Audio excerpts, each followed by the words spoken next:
সোনারপুর আপনজন থেকে আমি অপরূপা আজকে আবার হাজির হয়ে গেছি সানডের ক্লাসটা নিয়ে। কালকে আমাদের বিশেষ কারণে ক্লাস বন্ধ ছিল,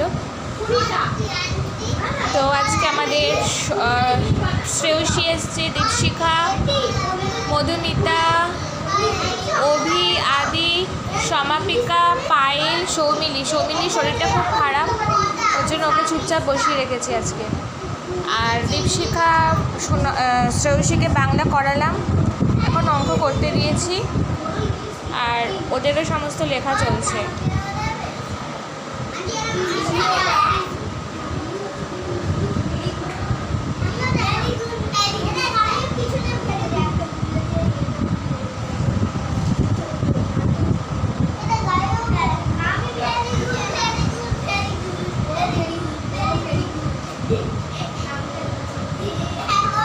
ভেরি গুড পেয়েছে বলে কত আনন্দ। আমরাও ছোটোবেলায় আমাদের সব কিছু ঠিক করলে আন্টিদেরকে বলতাম ম্যাম গুড দিন, ম্যাম ভেরি গুড দিন। এটা যেন একটা আলাদা রকমের আনন্দ থাকে।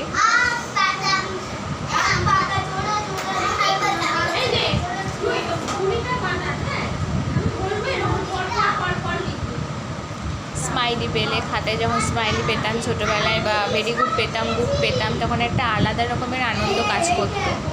সবাইকে বেশি বেশি করে দেখাতাম, দেখো আমি গুড পেয়েছি। তো ওদের মধ্যে এই আনন্দটা আজকে দেখে আমারও সেই ছোটোবেলার কথাটা আর কি মনে পড়ে যাচ্ছে, ভালো লাগছে খুব। তো একটা কথা বলে রাখি, আজকে মাদার্স ডে।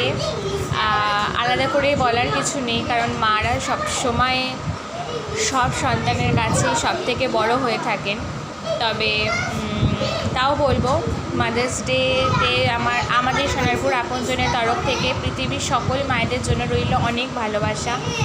আপনারা আছেন বলেই আমরা আছি। পৃথিবীর প্রত্যেকটা সন্তান যেন সারাটা জীবন তার মাকে বাবাকে আগলে রাখে। আজকে অবশ্য ফাদার্স ডে নয়, তবুও বাবা আর মা দুজনেই সমান। তবে মা হয়তো প্রত্যেকটা সন্তানের কাছে একটু বেশি বলে আমার যেটা মনে হয়, কারণ আমার কাছে আমার মাই সব থেকে বেশি আর কি। তো সকল সন্তানকে একটা কথাই বলবো, মাদেরকে খুব ভালোবাসবেন। আর আমাদের সোনারপুর আপনজনের তরফ থেকে সকল মায়ের জন্য রইল অনেক প্রণাম, ভালোবাসা। আপনারা সকলেই সুস্থ থাকুন, ভালো থাকুন, ভগবানের কাছে এই কামনাই করি। তো আর বলবো সকল মায়েদের আমাদের সোনারপুর আপনজনকে প্লিজ আশীর্বাদ করবেন, যেন আমরা এই ছোট ছোট বাচ্চাগুলোর পাশে সারাটা জীবন থাকতে পারি। Thank you.